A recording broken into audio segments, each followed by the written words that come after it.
দর্শক, এই মুহূর্তে আমরা অবস্থান করতেছি রংপুর জেলা স্কুল মাঠে। আপনারা জানেন যে আগামী 4 তারিখে কিন্তু জামাতে ইসলামের রংপুর বিভাগীয় সমাবেশ অনুষ্ঠিত হতে যাচ্ছে।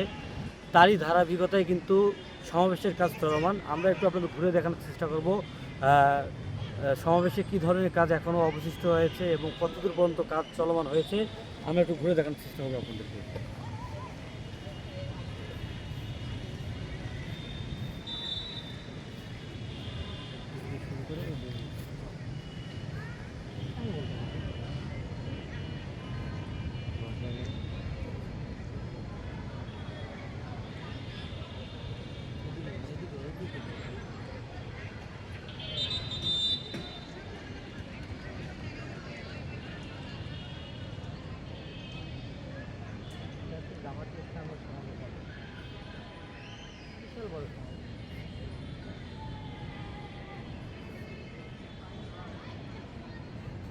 দুজনই সে খুব ভুল